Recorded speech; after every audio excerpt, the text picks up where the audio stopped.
ఇదే కార్పొరేట్ హాస్పిటల్స్లో పనిచేస్తూ సెవెన్ హిల్స్ అని చెప్పేసి ఓమ్ని హాస్పిటల్ అని చెప్పేసి, పినాకిల్ హాస్పిటల్ అని చెప్పేసి, తర్వాత సెవెన్ హిల్స్ హాస్పిటల్ అని, తర్వాత శ్రద్ధ హాస్పిటల్, ఇట్లా 8 హాస్పిటల్ కార్పొరేట్ హాస్పిటల్స్లో విశాఖపట్నంలో దొంగలు పడ్డారు. విశాఖపట్నం కార్పొరేట్ హాస్పిటల్స్లో దొంగలు పడ్డారు. ఈ దొంగలు ఏంటంటే ఖరీదైన నగలు, డైమండ్స్ని తీసుకెళ్ళలేదు. ఇక్కడికి వచ్చిన అమాయకమైన గిరిజనులు, ఒరిస్సా నుంచి వచ్చిన పేషెంట్స్ యొక్క కిడ్నీలని ఇడ్లీలాగా అమ్మేస్తున్నారు. ఇంకొకసారి రిపీట్ చేస్తున్నారు, కిడ్నీలని ఇడ్లీలాగా అమ్మేసి దొంగతనంగా వాళ్ళకి కడుపు నొప్పింది, తర్వాత కడుపులో ఏదో ఉందని చెప్పేసి ఇన్వెస్టిగేషన్స్ అనుకుంటూ. సో దీని విషయంలో నేను చెప్పేది ఏంటంటే, ఈ కిడ్నీ రాకెట్ వెనక ఎమ్మెల్యేలు, ఎంపీలు, ఎమ్మెల్సీలు, ఎమ్మెల్యేలు, వాళ్ళ సెటప్లు, దానికి అనుగుణంగా ఉన్న కార్పొరేటర్సు, ఎక్స్ అండ్ రూలింగ్ వాళ్ళు, ఎక్స్ వాళ్ళు, తెలుగుదేశం గవర్నమెంట్లో ఉన్న గంటా శ్రీనివాసరావు కానీ, అవంతి శ్రీనివాసరావు కానీ ఎమ్మెల్యేలైన రామకృష్ణ కానీ, వెలగపూడి రామకృష్ణ కానీ, Vasapalli Ganesh Narayana municipal corporation ex minister గారు కానీ, వీళ్ళ యొక్క హ్యాండ్ ఉంది. నెల్లూరు సింహపురి హాస్పిటల్లో ట్రైబల్ పేషెంట్ యొక్క కిడ్నీలు, ఐస్, కళ్ళు, హార్టు, లివరు, ఈవెన్ స్కిన్ కూడా దొంగతనం చేసేసి అమ్మేసిన సందర్భాలు ఉన్నాయి. దాన్ని వెనకేసి వచ్చిన వాళ్ళు అక్కడున్న కొంతమంది రెడ్డి వర్గానికి చెందిన కొంతమంది కార్పొరేట్ హాస్పిటల్స్లో డాక్టర్స్, కార్పొరేట్ హాస్పిటల్స్ని నడిపిస్తున్న mafia. This is nothing but mafia, white collar criminals. ఇది వైట్ కాలర్ క్రిమినల్స్ అని అనాలి వీళ్ళని. ఎందుకంటే ల్యాండ్ గవర్నమెంట్ది, ఎలక్ట్రిసిటీ గవర్నమెంట్ది, వాటర్ గవర్నమెంట్ది, ఎక్విప్మెంట్ సబ్సిడీ 90%. వేరే టోటల్గా వీళ్ళకి అంత సబ్సిడీలు ఇచ్చినా కానీ వీళ్ళకంటూ ఆరోగ్యశ్రీ కేసుల కింద రాజశేఖర్ రెడ్డి ఇచ్చిన పుణ్యం పొంది ఈ కార్పొరేట్ హాస్పిటల్స్ వచ్చినాయి. ఇప్పటికి జగన్మోహన్ రెడ్డి గారు 2000 వరకు కూడా డిసీజెస్ని ఆరోగ్యశ్రీ కింద పెడితే, వీళ్ళు ఆరోగ్యశ్రీతో పాటు ఉష్కాకి అనుకుంటా పేషెంట్స్ యొక్క కిడ్నీలను ఇడ్లీలాగా అమ్మేసేసి. ఎందుకంటే కేజీహెచ్ హాస్పిటల్లో ఒక కమిటీ ఉంది. ఆ కమిటీకి హెడ్ ఆఫ్ ద డిపార్ట్మెంట్ ఎవరు? ఇప్పుడున్నది కేజీహెచ్ హాస్పిటల్లో అర్జున్ గారు, మెడిసిన్కు ఉన్న ప్రొఫెసర్ ఎవరైతే హెచ్ఓడి ఉంటారో ఆయన, జనరల్ సర్జరీ ఒకళ్ళు, తర్వాత యూరాలజీ ప్రొఫెసరు, తర్వాత నెఫ్రాలజీ ప్రొఫెసరు, తర్వాత పెథాలజీ ప్రొఫెసరు, వీళ్ళందరూ కమిటీ. ఈ కమిటీ అప్రూవల్ అయిపోయిన తర్వాత government principal secretary, chief secretary, as well as health university vice chancellor and MRO, collector, ఇక్కడ వాళ్ళు ఇంతమంది ఇన్వాల్వ్ అయిపోతే పర్మిషన్ ఇస్తారు. అలాంటిది 313 కిడ్నీ పేషెంట్స్కి గాను 16కి మాత్రమే ఎన్ఓసి ఇచ్చింది గవర్నమెంట్. మిగిలిన కేసులు మొత్తం కూడా ఇది అంకురార్పణ చేసింది ఎవరు? సెవెన్ హిల్స్ హాస్పిటల్లో మన కమ్మ వాళ్ళైన జితేంద్ర. ఆయన కృష్ణా జిల్లాలో ఒక పొలిటికల్ లీడర్ యొక్క కొడుకు. తర్వాత ఇక్కడికి వచ్చేసి ఎంవీఎస్ మూర్తి సహాయ సహకారాలతో సెవెన్ హిల్స్ హాస్పిటల్ కట్టేసి చంద్రబాబు నాయుడు యొక్క ఆశీర్వాదంతో ఇక్కడ ప్రభాకర్ అనే ఆర్ఎంఓ, మోస్ట్ నటోరియస్ క్రిమినల్ కమ్మ ఈయన ఒరిస్సా నుండి వచ్చిన పేషెంట్స్కి కిడ్నీలను మొత్తం ఒక 93 కిడ్నీలని అమ్మేసి, వాళ్ళకి కడుపులో నొప్పులు వచ్చినప్పుడు ఆ కిడ్నీలు మొత్తం కూడా ట్రాన్స్ఫర్ చేసి తీసేసుకొని వేరే పేషెంట్స్కి, ఒకళ్ళకి 50 లక్షలకి, ఒకళ్ళ కోటికి మిడిల్ ఈస్ట్ వాళ్ళని పిలిపించేసి కిడ్నీలని ఇడ్లీలాగా అమ్మేసేశారు. ఇదే ప్రభాకర్ని తీసుకెళ్ళి వాళ్ళు ఒరిస్సా జైల్లో ఈయన్ని తీసుకెళ్ళి ఆల్మోస్ట్ 6 నెలలు జైల్లో పెట్టారు. తర్వాత అప్పుడున్న పొలిటికల్ ఇన్ఫ్లుయెన్స్ గోల్డ్ స్పాట్ నడుపుకుంటున్న గీతం కాలేజీ ఓనర్ అయిన ఎంవీఎస్ మూర్తి సహాయ సహకారాలతో, చంద్రబాబు నాయుడు అండదండలతో వీడు బయటికి బెయిల్ మీద వచ్చి ఇప్పుడు మరలా కిడ్నీ రాకెట్ మరలా చేస్తూనే ఉన్నారు. ఈ మధ్యలోనే సెవెన్ హిల్స్ ఆసుపత్రిలో కూడా ఇప్పుడు భాగ్యలక్ష్మి అనే పేషెంట్ వాళ్ళ తాలూకా వాళ్ళు వచ్చిన తర్వాత వాళ్ళకి ఇచ్చిన బిల్లులు కట్టలేదని చెప్పేసి వీళ్ళ కిడ్నీలు, వీళ్ళ లివర్లు కూడా, వీళ్ళ ట్రాన్స్ప్లాంటేషన్ మొత్తం కూడా తీసి అమ్ముకున్న పరిస్థితి వైనం. ఎట్లా ఉందంటే గవర్నమెంట్ హాస్పిటల్ కానీ ప్రైవేట్ హాస్పిటల్ వచ్చినప్పుడు ఆరోగ్యశ్రీ కింద గవర్నమెంట్ హాస్పిటల్లో అన్నీ కడుతున్నప్పుడు వీళ్ళు ఇక్కడ వచ్చేసేసి టోటల్గా వాడి చచ్చిపోయినప్పుడు కూడా ఫర్ ఎగ్జాంపుల్ పినాకిల్ హాస్పిటల్ ఒక ఎంపీ గారు మైగ్రేటెడ్ అయ్యి వచ్చిన ఒక ఎంపీ గారి హాస్పిటల్ పినాకిల్ హాస్పిటల్ 500 దాకా రూములు పెట్టుకొని అరిలోవలో ఉన్న వాటర్ మొత్తం వాడుకుంటూ అది అక్కడ ముసిరిలో చెరువులు నీళ్ళన్నీ వాడుకుంటూ జనాలకి చుక్కది కూడా స్నానానికి కానీ తాగటానికి నీళ్లు లేకుండా చేసిన వాళ్ళు. అలాంటి వాళ్ళు పేషెంట్ చనిపోయిన తర్వాత కూడా ఇంకా బతికే ఉంది అని చెప్పేసి 2 లక్షలు కట్టించుకొని మరలా అంబులెన్స్ తీసుకొచ్చుకోండి మీరు షిఫ్ట్ చేసుకోవడానికి ఈజీగా ఉంటుంది అని చెప్పిన తర్వాత 2-3 లక్షలు కట్టిన తర్వాత పేషెంట్ చనిపోయిన తీసుకెళ్ళండి అని చెప్పేసి చెప్పిన వైనం. అంటే ఒక రోజు చనిపోయిన తర్వాత కూడా వెంటిలేటర్ మీద ఉండి వాళ్ళ డబ్బులు వాళ్ళు వసూలు చేసుకున్నారు. ఇలాంటి ఈ కార్పొరేట్ హాస్పిటల్స్లో వైట్ కాలర్ క్రిమినల్స్ గవర్నమెంట్ హాస్పిటల్లో పనిచేసే ప్రతి ఒక్క డాక్టరు విశాఖపట్నంలో ప్రతి వాళ్ళు కార్పొరేట్ హాస్పిటల్లో ఏదో ఒక హాస్పిటల్లో పినాకిల్లో కానీ సెవెన్ హిల్స్లో కానీ కేర్ హాస్పిటల్లో కానీ ఓమ్నీలో కానీ లేకపోతే సెవెన్ హిల్స్లో కానీ లేకపోతే అమ్మ హాస్పిటల్లో కానీ ఎక్కడో ఒక దగ్గర పని చేసుకుంటూ ఇక్కడ శాలరీలు 2 లక్షలు తీసుకొని అక్కడ ఉదయమో సాయంత్రమో కిడ్నీ ట్రాన్స్ప్లాంటేషన్ చేసుకుంటున్నారు. ఇదే డాక్టర్స్ కేజీహెచ్ హాస్పిటల్లో యూరాలజిస్ట్ కానీ నెఫ్రాలజిస్ట్ వాళ్ళు కానీ ఎన్ని చేశారు? 5 నుంచి 6, 6 నుంచి 7 వరకు మాత్రమే చేశారు. వేరే కార్పొరేట్ హాస్పిటల్స్లో 217 కిడ్నీ ట్రాన్స్ప్లాంటేషన్స్ ఇదే సుబ్బారావు కానీ 275 కిడ్నీల్లో దగ్గర 175 కిడ్నీలు మన కేజీహెచ్ హాస్పిటల్లో బయటికి వెళ్ళి చేసిన రమేష్ కానీ సొంత సుబ్బారావు గారు కానీ ఉన్నారు. ఇక్కడ గవర్నమెంట్ హాస్పిటల్లో పనిచేయడానికి కుదరదు. ఆరోగ్యశ్రీ డబ్బులు సరిపోవు. బయటకు వెళ్ళి ఒక్కొక్క కేసు నుంచి 50,000 నుంచి ₹1,00,000 వరకు కిడ్నీ ట్రాన్స్ప్లాంటేషన్లో తీసుకుంటే వాళ్ళు ఆ కిడ్నీలను తీసుకెళ్ళి వేరే వాళ్ళకి ఆ ₹1,00,00,000 2 కోట్లకి అమ్ముకున్న వైనం మనం చూసాం. దీంట్లో శ్రద్ధ హాస్పిటల్ వాడిని అరెస్ట్ చేసినట్టు చేశారు. ఒక 10 రోజులు 12 రోజులు జైల్లో పెట్టారు. తర్వాత లోవర్ క్యాడర్ మిడిల్ క్యాడర్లో ఉన్న పోలీసులు మొత్తం కూడా ఏకమైపోయి వాళ్ళని బెయిల్ మీద వచ్చిన తర్వాత వాళ్ళని పట్టించుకోవటం మానేశారు. అప్పుడున్న చంద్రబాబు నాయుడు గారిని గొడవ చేస్తే ఒక సిట్ రిపోర్ట్ వేశారు. 2 టౌన్ పోలీస్ స్టేషన్లో సిఐలు ఎస్ఐలు మొత్తం 5-6 కలిపి ఒక సిట్ రిపోర్ట్ వేశారు. ఏమైంది ఆ సిట్ రిపోర్ట్? ఎందుకు ఆపేశారు సిట్ రిపోర్ట్? ఎందుకు ఆపాల్సి వచ్చింది సిట్ రిపోర్ట్? ఈ విషయాల మీద ఎందుకు చర్యలు తీసుకోవట్లేదు? ఇంత జరిగినా కానీ ఈ కార్పొరేట్ హాస్పిటల్కి అండదండలు ఎవరున్నారు? ఉంటే గవర్నమెంటే ఉంది. గవర్నమెంట్ అంటే ఎవరు? మినిస్టర్లు, సీఎంలు, ఎమ్మెల్యేలు, ఎమ్మెల్సీలు, ఎంపీలు. ఎందుకంటే వాళ్ళ కూతుర్ని కొడుకుల్ని హాస్పిటల్కి తీసుకెళ్ళి ఫ్రీగా సర్వీస్ చేసుకొని ఇలాంటి బడుగు బలహీన ఎస్సీ ఎస్టీ బీసీ ముస్లిం మైనార్టీల పేషెంట్లు అనాథలైన వాళ్ళ యొక్క కిడ్నీలని లంగ్స్ని లివర్ని తర్వాత అవసరం అనుకుంటే హార్ట్ని స్కిన్ కూడా ట్రాన్స్ప్లాంటేషన్ చేసేసి దొంగతనం చేసి వేరే వాళ్ళకి ఇస్తున్న వీళ్ళని ఈ మాఫియాని వైట్ కాలర్ క్రిమినల్స్ అంటున్నాను. ఈ కార్పొరేట్ హాస్పిటల్ నడుపుతున్న వాళ్ళు మొత్తం కూడా వైట్ కాలర్ క్రిమినల్స్. ఎందుకంటే ఒక ఆటో వాడు ఒక రూపాయికి ₹2 ₹10 నైట్ ఓవర్గా తీసుకుంటుంటే వాడు ఎక్కువ తీసుకున్నాం అంటున్నాడు. కేజీహెచ్ హాస్పిటల్లో బాత్రూములు కడుతున్నాము, ఒక ఇది చేయాలి, పేషెంట్ షిఫ్ట్ చేసి ఒక ₹55 ₹50 తీసుకుంటే వాళ్ళ మీద కేసులు అవుతుంటాయి. కానీ పబ్లిక్ వాళ్ళు పేషెంట్ సర్వీస్ ఇచ్చిన వాళ్ళకి మాత్రం శిక్షలు పడుతుంటాయి. ఇలాంటి వైట్ కాలర్ క్రిమినల్స్ వెనక ఎమ్మెల్యేలు, ఎంపీలు, అటు రూలింగ్ వాళ్ళు ఏ గవర్నమెంట్ రూలింగ్ ఉంటే ఆ గవర్నమెంట్ రూలింగ్ వాళ్ళు మాత్రమే ఈ కార్పొరేట్ హాస్పిటల్ బ్యాకప్ ఉండి ఇట్లా కిడ్నీలని, హార్ట్ని, తర్వాత లివర్ని, వైటల్ ఆర్గాన్స్ని, కళ్ళుని అన్నిటినీ పేషెంట్కి చెప్పకుండా అమ్ముకుంటున్న వీళ్ళని మేము 1 టౌన్ పోలీస్ స్టేషన్లో కేసు పెట్టాం. నేను విశ్వనాథ్ అడ్వకేట్ గారు వెళ్ళి ఆ పోలీస్ కమిషనర్కి కంప్లైంట్ ఇచ్చినప్పుడు స్పందనలో ఆయన ఏసీపీ ఒక ఆయన ఉన్నాడు, ఆయన ఇమీడియట్గా దాని మీద కేసు ఫైల్ చేయమని అన్నాడు.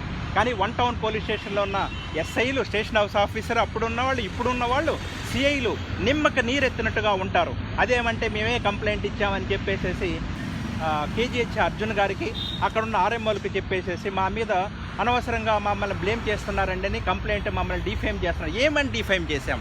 మీరు కిడ్నీలకు పర్మిషన్లు ఇచ్చారు, కిడ్నీలకి అనాథరైజ్డ్ పర్మిషన్లు ఇచ్చారు, అనాథరైజ్డ్గా కిడ్నీ రాకెట్ జరుగుతుంది, మిమ్మల్ని కమిటీ వేశారు. ఏమైంది? కేజీహెచ్ హాస్పిటల్లో శ్రద్ధ హాస్పిటల్ మీద అర్జున్ను వేశారు, కమిటీ మెంబర్స్ 3 వేశారు. కేజీహెచ్లో అర్జున్, అట్లనే తిరుపతిరావు డిఎంఎన్హెచ్ఓ, అట్లనే నిన్నే రిటైర్డ్ అయిన నాయక్ గారు డిసిఎస్ విశాఖపట్నం. ఏం చేశారు ఆ రిపోర్టు? ఎందుకు ఆ కమిటీని కాటంనేని భాస్కర్ రావు విశాఖపట్నం కలెక్టర్ గారు వీళ్ళు అన్ఫిట్ వీళ్ళని తీసేసి వేరే కమిటీ వేశాడు? వీటిని ఎందుకు సిట్ రిపోర్ట్ వేశారు? 1 town police station, 2 town police స్టేషన్లో ఎందుకు దాన్ని పడుకోబెట్టించారు? సో ఈ విషయాన్ని మేము గవర్నర్ గారి దృష్టికి, మేము ఆర్టీఐ ప్రకారం 313 కిడ్నీలు ఆల్మోస్ట్ ఆల్ వాళ్ళ యొక్క డేటా, పేర్లు, ఊర్లు, ఆధార్ కార్డు నెంబర్లు, హౌస్ అడ్రస్లు ఇవన్నీ ఉన్నాయి. దాన్ని బేస్ చేసుకుంటూ ఆ గవర్నర్ గారికి కంప్లైంట్ పంపిస్తాం. ఇంతకుముందు సీఎం గారికి, అప్పుడు చంద్రబాబు నాయుడు గారికి, ఇప్పుడున్న జగనన్నకు పంపించాము, సిఎస్కి పంపించాము. అప్పుడు వాళ్ళు పట్టించుకోవట్లేదు, ఇప్పుడు వాళ్ళు పట్టించుకోవట్లేదు. కాబట్టి గవర్నర్ గారి దృష్టిలో పెట్టేసి దాని తర్వాత హైకోర్టుకి సుమోటివ్గా, సుప్రీంకోర్టుకు సుమోటివ్గా తీసుకోమంటాం. తర్వాత నేషనల్ హ్యూమన్ రైట్స్లో ఆల్రెడీ కేసు ఫైల్ చేశాము. ఇట్లా కిడ్నీలని ట్రాన్స్ఫర్ చేసేసి దొంగతనంగా చేసేసి వేరే వాళ్ళకి అమ్ముకుంటున్న ఈ 7 Hills హాస్పిటల్, ఈ కేర్ హాస్పిటల్, ఈ అపోలో హాస్పిటల్, ఈ పినాకిల్ హాస్పిటల్, ఈ క్వీన్స్ హాస్పిటల్, ఈ హాస్పిటల్ 8 హాస్పిటల్ మీద ఉన్న చట్టమైన చర్యలు తీసుకొని వీళ్ళందరినీ యొక్క ఎండీలని, చైర్పర్సన్ని, అట్లనే ఆర్ఎంఓని, అడ్మినిస్ట్రేటర్స్ని జైలుకు పంపించేసేసి వీళ్ళ ఆస్తుల్ని జప్తు చేయాల్సిందిగా కోరుకుంటూ సెలవు తీసుకుంటున్నాడు మీ శంకరన్న. అట్లనే ఇక్కడ ఉన్న ఒక ఏకైక పోలీస్ కమిషనర్ అయిన Raj Kumar Meena is a very good nice person. ఇమీడియట్గా రియాక్ట్ అయ్యి ఎంక్వైరీలు పెట్టించి రంగారెడ్డి గారిని వేసే దాన్ని ఒక కొలిక్కి తీసుకొచ్చేసేసారు కేసుని.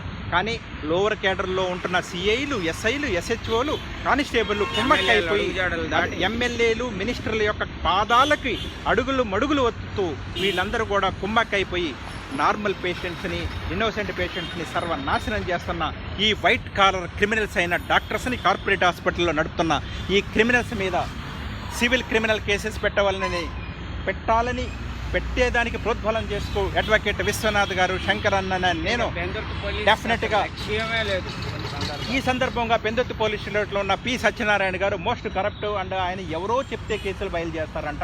ఎస్సీ, ఎస్టీ, బీసీ కేసులు అసలు file చేయరంట.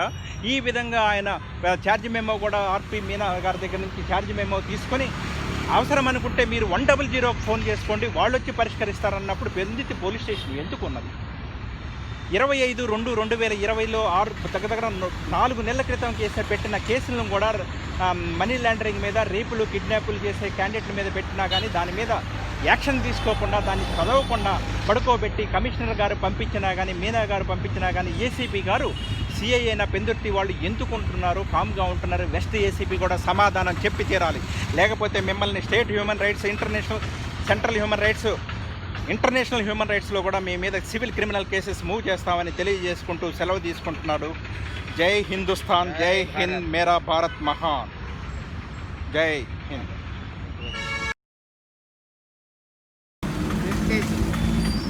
Pinnacle and 6th is Queens NRI, 7th is 7 Hills and Shraddha Hospital 8.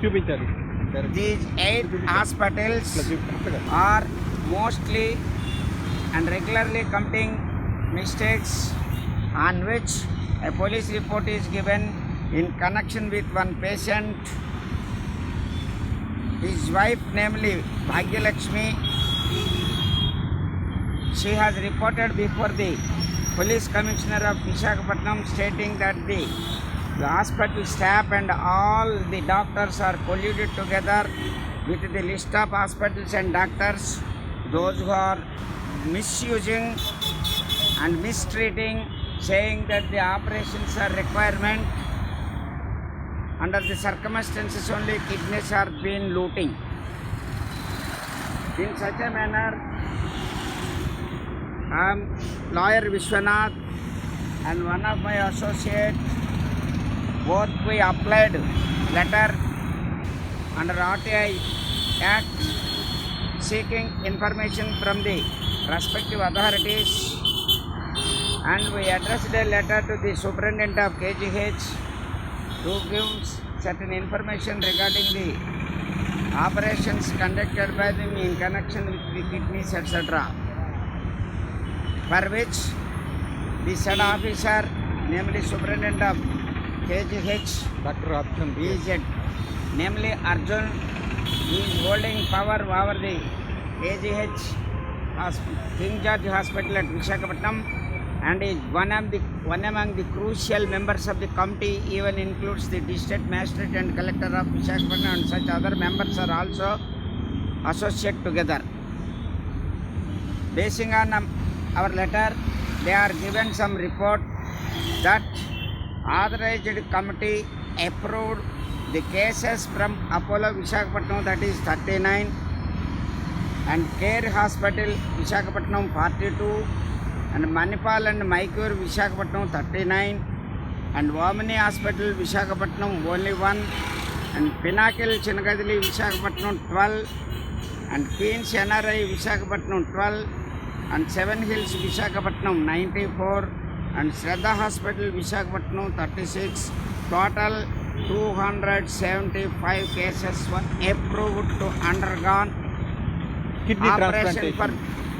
and transplantation of the kidneys for the patients who are suffering out of the nephrology unit. Out of such cases, state government approved Only only 1 from Apollo, only 2 from Care Hospital, only 5 from Manipal and Mysore Hospital, 0 from Omni Visakhapatnam, 1 is from Pinnacle Chinnagadili Visakhapatnam, and 1 is from Queen's NRI Hospital Visakhapatnam, and Seven Hills Visakhapatnam 13 cases, and Shraddha Hospital Visakhapatnam is only 4.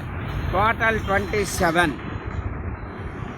The state government approved 1 from Apollo, 2 from Care Hospital, and 2 from Manipala and Mysore Hospitals, and 0 from Omni Visakhapatnam, Pinnacle Chinnagadili, Queen's NRI Visakhapatnam, and 5 from Seven Hills Visakhapatnam, and 1 from Shraddha Hospital Visakhapatnam, total 11.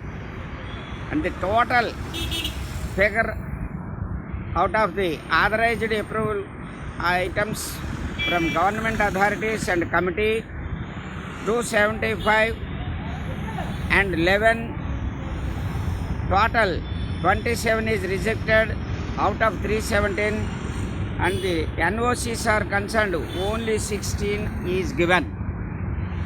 This is the brief history of the nephrology unit and the transplantation of the kidneys from various hospitals listed in Visakhapatnam, which is authorized information from the superintendent head of the KGH Visakhapatnam, and supplied information by him on our application under the Information Act, which is authorized report and chart name wise.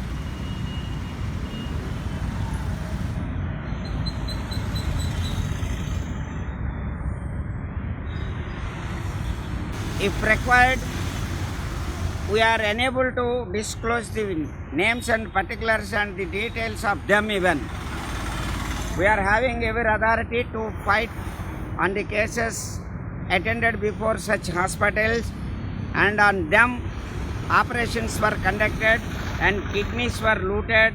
Whenever the patients are unable to pay their hospital billing, many of the irregularities took place. ఈ సందర్భంలో ఒక patient యొక్క భార్య, namely Bhagyalakshmi, she was pregnant by then and attended before the hospital for attaining pregnancy even. In such a case, several information నా వద్దనుంది. ఆ ఇన్ఫర్మేషన్లో తాను ఇచ్చినటువంటి report ప్రకారము తన భర్త ఒకనాడు నెఫ్రాలజీ సపరేజ్తో సెవెన్ హిల్స్లో పేషెంట్గా చేరితే, అలాగే అలాంటి హాస్పిటల్స్ అనేవి కొన్ని ఈవెన్ కేర్లో చేరితే ఆయన పైన కొన్ని ప్రయోగాలు చేసి ఆయనకి ఇవ్వవలసినటువంటి ట్రీట్మెంట్కు సరిపడ్డ ఇచ్చో ఇవ్వకో బిల్లులు చూపించి ఆ బిల్లులన్నింటినీ చెల్లించలేని పరిస్థితుల్లో సదరు భాగ్యలక్ష్మి యొక్క హస్బెండ్ తాలూకా బిల్లు చెల్లింపుల నిమిత్తమై తనని కస్టడీలకు తీసుకొని వాళ్ళ పరిధిలో ఉంచి తన యొక్క భర్త యొక్క కిడ్నీస్ని అనాథరైజ్డ్గా ప్రయర్ పర్మిషన్ ఏంటంటే అందరి చేత సంతకాలు పెట్టించుకొని తన భర్త యొక్క కిడ్నీస్ని, తర్వాతను లంగ్స్, అలాగనే లివర్, ఐస్, హార్ట్ మొదలైనటువంటి వైటల్ పార్ట్స్ అన్నింటినీ తన బాడీలో నుంచి రిమూవ్ చేసి, మీ భర్త చనిపోయినాడమ్మా, మా ప్రయత్నం మేము చేశాము, అయినా ఫలితం దక్కలేదని చెప్పి నిట్టూర్పులు చేసి ఆ యొక్క పేషెంట్ నుంచి అనాథరైజ్డ్గా తనకు తెలవకుండా సంతకాలు తీసుకొని ఈ అన్నింటినీ కాజేసి వైటల్ పార్ట్స్ అన్నింటినీ బాడీలో నుంచి రిమూవ్ చేసి ఫీజు ఇవ్వలేనప్పుడు ఎలా మీకు క్యాండిడేట్ని డెడ్ బాడీని రిలీజ్ చేస్తామని తిరుగు వాళ్ళ మీద తగాదాలాడి సదర్ కేసెస్ అన్నింటిలో కేర్ హాస్పిటల్ ఒకటి, మిగిలిన 7-8 హాస్పిటల్ లిస్ట్ అవుట్ చేశాను.